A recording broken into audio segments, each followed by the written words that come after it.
Hi guys, Ramsey here. Welcome to another video, and today it's going to be a family portrait on the house of Hermes, which is a house that I absolutely love, although I don't own as many bottles as I do with Creeds and Amouages, but the ones that I do own from Hermes are absolute loves. In fact, my favorite fragrance of all time is in this family portrait today. But first we're going to start with the scent of the day, as we've been doing. I've shown this off a couple times on my channel already, but this is M7. This is a discontinued tester bottle, which we're going to try to all kind of wear today and then talk on Eugene's channel. If you're watching this, after as the days have gone on, it's not going to make much sense to you, but I'm going to try to join Eugene's channel today and talk a little bit about my experience wearing M7, which was supposedly the first designer oud fragrance. Although, to be fair, there is a take in the fragrance community that Balenciaga Pour Homme from 1990, not 2002, was the first fragrance to dabble with an oud accord in the base to kind of hold everything together. And I could see it. I don't know. I'm on the fence. Sometimes I say, yeah, I could kind of see it being in there. Sometimes I say, no, it doesn't feel like there's an oud accord in there. But rumor is Balenciaga Pour Homme was actually the first. And as far as oud fragrances go, I don't get too much oud from this, at least not real oud. Although it might be there, who knows? This was 2002, by the way. This was Tom Ford's first release for the House of YSL, if I'm not mistaken. And I think this really put him at odds with Yves Saint Laurent because, he didn't think Tom Ford was sticking true to the DNA of the house. But I will tell you, I read something today on this and it really clicked with me because there is a little bit of a soda vibe opening when you spray this. But someone, I think it was on Base Notes, not Fragrantica, wrote that he gets a Italian vermouth note, which, if you know what vermouth is, my mom used to actually buy it as a kid, when I was a kid, in this concentrated form, and you would pour water into the concentration and then stir it up and drink it. But the concentrated form itself, before you mix the water into the vermouth, that's what this feels like in the opening, and it's got that real thick sludge feel. I love this fragrance. It's not worth $500 for this bottle on eBay. Do not pay $500 for this, no matter what you do.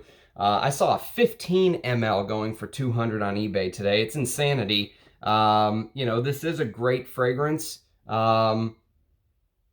It's really, really good, but don't pay silly money for it. But that is M7, my scent of the day. Okay, let's move on to the house of Hermes, which is one of the top designer houses, in my opinion, right up there with Dior and Chanel. And we're going to start with a bang today because we're going to start with the fragrance that really put them on the map in 1951.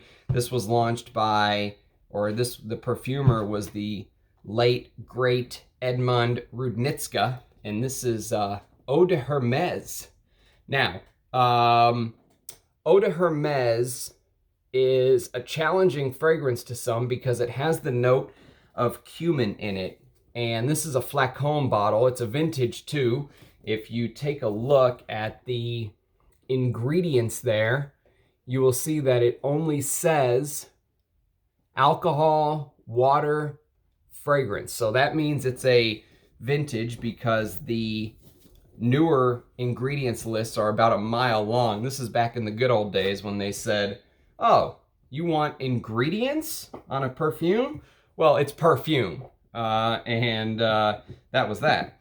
Now, the flacon is absolutely gorgeous. One of the heaviest bottles in my collection. You could drop this on someone's head and give them brain damage. I think it's a Baccarat crystal. You can see the depth of the bottle, and it's individually numbered, of course, and all that beautiful stuff that they used to do in the good old days.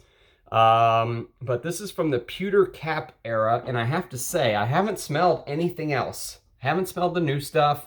I can't remember if I've ever compared this to the, there's a gold cap, which the gold cap, or copper cap, copper top, I should say, That's what I need to do a comparison of. If I ever get my hands on some of the copper top, I will compare this with the pewter cap. You can tell by the design of the actual label here.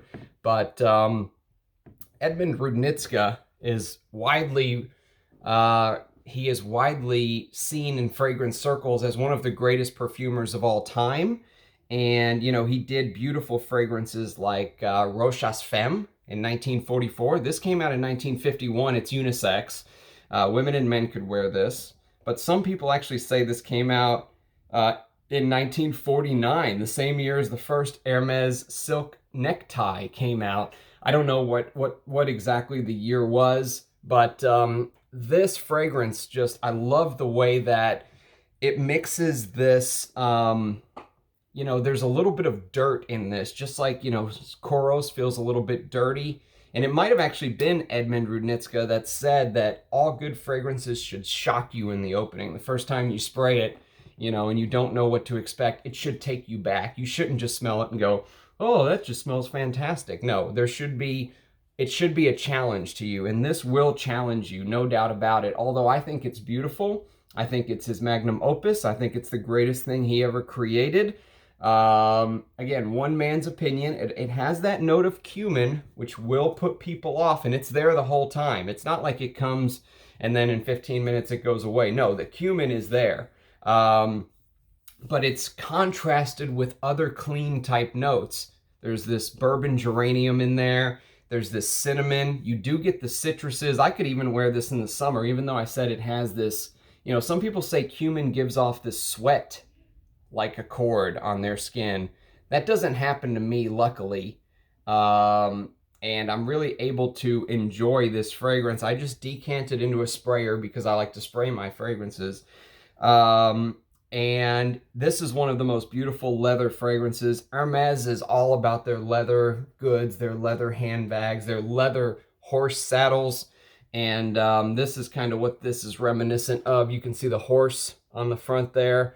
If you want to get into vintage perfumery, this is, you can't really, I can smell it through the stopper, by the way, which is very heavy, by the way. And, you know, if you want to get into vintage perfumery, Roja Dove made a fragrance called Parfum de la Nuit No. 3, which is very similar to this, even the cumin note, but it's rouged up, and he sells it for $1,400 for 100 ml. Outrageous. I don't know if the new stuff is as good, you know, the new formulation of this, but you could pick up in the good old days, you could get 100 ml of this for 80 bucks or something. And value for money is through the roof, because even though Edmund Rudnitska did not use complex formulas, his fragrances had 10, 15, 20 ingredients max. The quality, the blending, the skill, you know, this took years and years to create. They didn't stick it into a computer and pop out a formula and bam, it's a new Dior Privé. No, this is time, effort, you know, writing. This is a perfumer feeling the perfume, creating it, knowing his audience. You know, that's the kind of feeling that I get from this. I wanted to start with this because it's the one that put Hermes on the map. It's also a perfume that, since it's 50, you know, 70 years old, not many people talk about it. And I think it deserves much more attention in the fragrance community. So that is Eau de Hermes, number 1. Let me put this away so I don't break it and you see me cry on camera, because I will cry if I break this. Okay, number 2 is going to be another vintage fragrance, vintage bottle. It does not come in this bottle anymore, although the fragrance is still offered, and it's called Equipage.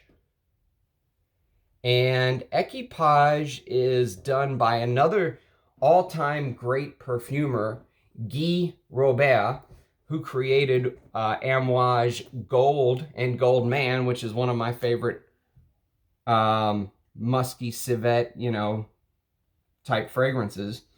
This is completely the opposite. Fragrantica calls this an amber fougere. I don't know. I get a lot of citruses. I get that, you know, there's a common theme between this and Abbey Rouge. I much prefer Abbey Rouge, by the way. This came out in 1960. Abbey Rouge came out in this came out in 1970. Abbey Rouge came out in 1965. I think Abbey Rouge is much better done, but I can see kind of the inspiration. You know, Abbey Rouge has that citrus and that leather in the base, and this also has the leather. Hermes is all about leather. You'll see more leather fragrances coming up here very soon. But this has this Brazilian rosewood note, which is actually very beautiful. There is a note of carnation here, which does make this smell a little bit old manish. You know, it has a little bit of that, you know, old man playing golf vibe to me for some reason. And I struggle with this one. I don't love it as much as some of the other Hermeses. I have it as a piece of art. Would I buy this again? No. Would I spend bigger money on a vintage bottle? No. I would probably just get the modern stuff if you could. There's also a flanker, which I don't have, called Equipage Geranium, which I hear is, you know, if you struggle with this like I do, maybe try Equipage Geranium, because that was Claude Elena's reformulation of this with the geranium note amped up, and apparently it's quite nice. So this DNA I'm not, the biggest fan of, but I'm still glad to have it in my collection, and I'll give this a little bit more wear as the weather heats up a bit. These old bottles, by the way, are pretty cool. Look at the cap. It looks like a giant, you know, gear or something with that wood grain. And then the wood grain also on the bottle, giant sprayer. And in the old days, they used to do stuff like, there's your batch code right there. So anyways, cool presentation. I miss the old days where every fragrance had its own bottle, but what can you do? Okay, now we're going to jump into the future to a fragrance called Un Jardin Sur Le Trois. And I have a 15 ml of this. And normally I have to say, Jean-Claude Elena, who is the in-house perfumer for Hermes for a very long time, you know, he paints with, Eugene calls it watercolors. You know, they're light, they're airy, they're effervescent. You know, they are soft, they're skin scents. They're not something that you're going to spray and, you know, smoke the whole room out. You know, it's not anything like that. They're very soft scents. This is one such scent. However, I usually don't like that style, that, you know, I'm usually not the biggest fan of Jean-Claude Elena's work, to be honest with you, because of that, you know, airy style. However, for a summer scent, I think this is my favorite in all of the, you know, whatever this line here is called, the garden, you know, on the Nile or whatever. They're all different. I forget which this one is. This is my favorite, I think. There's a beautiful note of pear, apple, rose, rosemary, magnolia, in this green grass note, which in the sun, in the heat and in the sun, just goes beautifully on a man or a woman. You probably can't see that, and you can tell by just the bottle, the clear, what kind of scent it's meant to be, and what kind of scent it's meant to encapsulate. And this is the only one from this collection that I have. That is Un Jardin Sur Le Trois. Okay, next is a fragrance called Voyage de Parfum. And this is the basically parfum concentration of Voyage de Hermes. So the fragrance is Voyage de Hermes, just like Eau de Hermes, but Voyage de Hermes. And it's the parfum, the pure parfum concentration. This is a very cool bottle, by the way. It sits like this on your dresser, but it opens up like this, and you get this little spray here, and then you flip it back when it's closed, and that's it. Wham, bam, thank you, ma'am. So very nice presentation. This is a cardamom fragrance mixed with tea. That's basically it. That's what I get, with some really interesting spices and juniper to freshen it up and stuff like that. I was I didn't understand at first why this didn't get more love. You know, no one talks about this fragrance, but then after I wore it some more, I kind of understood. It is a little bit common, you know, it's a little bit boring. It's not something that wows me like some of the other ones coming up here in a little bit. So if you want a nice modern fragrance, this fragrance is only 10, 11 years old, I think. Yeah, it's 10 years old. You know, this is a composition that you can still find pretty cheap, to be honest with you. You don't have to pay an arm and a leg to get this fragrance. You know, it can be had at discounters pretty cheap. I think I got this 100 ml for $85 or something. And it's pure perfume. So it is very concentrated. I definitely like this better than the original. So if you had to go with the original or the pure perfume, the pure perfume comes in black. This is black, the bottle. The bottle on the original release, which came out I think 2 or 3 years before this, is clear, is white. So that's how you can easily differentiate the difference. But you know, it's a Hermes. Hermes doesn't make bad fragrances. Just like I say the same thing about Guerlain. They don't make bad fragrances. They make good fragrances. This is a good fragrance. It's just not as interesting as some of the other Hermeses coming up. To me, anyways. That's just my personal opinion. Some people could very much love this. If you like La Nuit de l'Homme, you know, check out my Jacques Bogart video. There's a fragrance in that that I said is a great replacement for La Nuit de l'Homme. It's called Riviera Nights, and this could also be, even though it's different, if you just like that cardamom note, which I love cardamom, check this one out. This is worth it's worth a sniff. Okay, next fragrance in the scent armory is going to be a fragrance called Rocabar. And this came out in 1998, and this is the vintage bottle, by the way. This is Splash, as you can see, and it's kind of beat up, by the way. It's been through some stuff, but who cares? It's still alive and kicking. In the actual original bottle in the box, which I don't know where the box is for this one, it's probably up in the attic somewhere, but it came with a blanket wrapped around this bottle. And it's supposed to be representative of the rug or blanket that you would put on top of a horse, you know, when it gets cold or when they go into the stables or whatever it may be. And, you know, Hermes is all about, you know, their equestrian gear, I guess you could call it. I don't know what you would call that sport. But this is a big cedar and Italian cypress fragrance. There's other things in there, of course. There's benzoin for warmth. There's balsams. There's patchouli, oak moss, vanilla. It's a very modern fragrance. I like the old school stuff. So for me, you know, the next fragrance coming up is it. That's where I want to go all the way.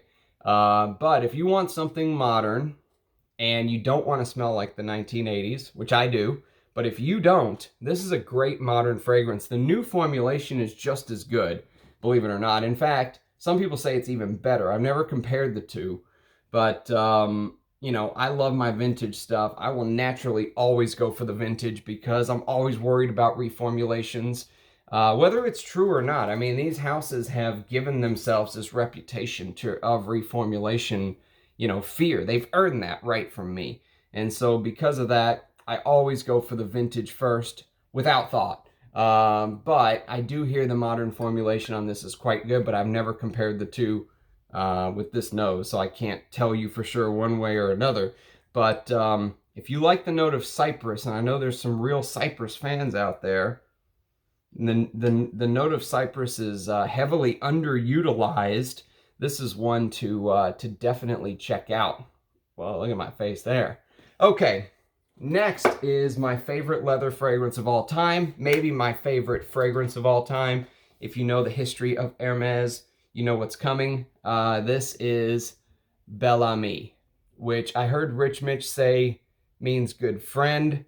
I thought it was also the name of the yacht of a famous American author whose name escapes me right now. but I think his yacht's name was Bellamy, and that's where they initially got the idea. But this is just perfection for me, for my taste, for a leather fragrance. It's a Chypre, so it's got that mossy feel to it, but it has this very, very business-like appeal. You know, it has cardamom, it has the spices, it has sage, it has patchouli, it has oak moss. The oak moss is turned up in this more than the original. But then there's this orris root that kind of keeps all of these real heavy notes in this heavy, oily butch leather, which I just love. It just does it for me. Even smelling it out of the bottle, I'm just like, ugh. And anytime you see me with a 100 ml bottle and a 100 ml backup bottle and the original formulation, thank you, Anuj from Enchante, by the way. This is what the original bottle looked like. Came in this, they call it the shaker bottle. It looks like a shaker that you would mix drinks in. And the difference really, I'll do a comparison video one day, but this is a lot rougher. I feel like they refined this a little bit more. It's already a rough scent.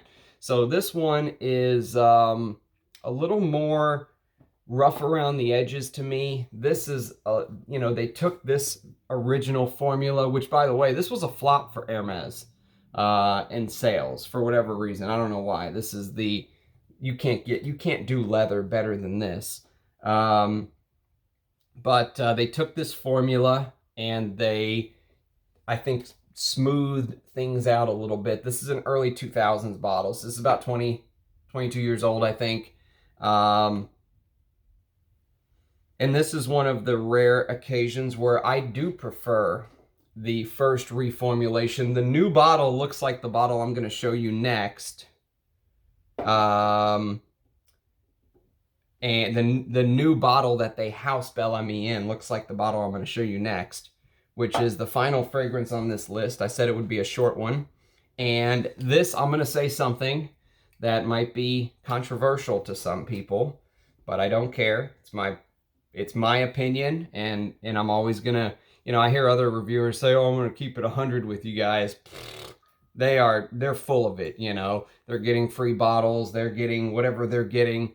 Their reviews aren't legitimate. That's one of the reasons I started this channel, is because I felt like a lot of people were listening to infomercials. They were listening to advertisements, basically, and not knowing it, thinking it was a review. I bought all these with my own money. This is my opinion. This, I think, is Jean-Claude Alena's best work, and it's Bel Ami Vetiver. It's a flanker to Bellamy, and look at the bottle. So this is what the new Bellamy bottles look like. They don't look like this any longer. I love the Hermes presentation. I love this, and I love this. Very clean. Look at the size of the glass down below, though. You know, they've obviously shaved a little bit off to probably save some money, but so what? It's a beautiful presentation. They do a great job, and on the back there's this picture that you can kind of see. This is a guy in you know, horse riding gear that is getting ready, or it might even be a girl. I think it might be a guy, I can't tell. But, you know, she or he is getting ready. She's got the whip for the horse in her hand, and she's getting ready to go out. But this is basically, you can tell straight away, right away, you can tell this is a flanker of Bellamy. You know, that's what a flanker should be. A flanker shouldn't be a completely different fragrance. It should be, you know, it should harken back to the original. And Jean-Claude Alena did just a masterful job of this. Obviously added the note of Vetiver, but he also added Belleamy, which, if you've watched my incense video, I've talked a little bit about Belleamy there. It has an incense type vibe, but I think it's a little bit more lemony. And the Belleamy in this, mixed with a note of civet, adds this beautiful composition. It's It's a little bit more versatile. I used to think this was a cold weather fragrance. It's not. I think you could easily wear this in spring and fall. Maybe not the height of summer. But guys, so good. It is just, for a modern formula, if Hermes can release stuff like this, why can't other houses? I mean, this was only 2013. This wasn't even a decade ago.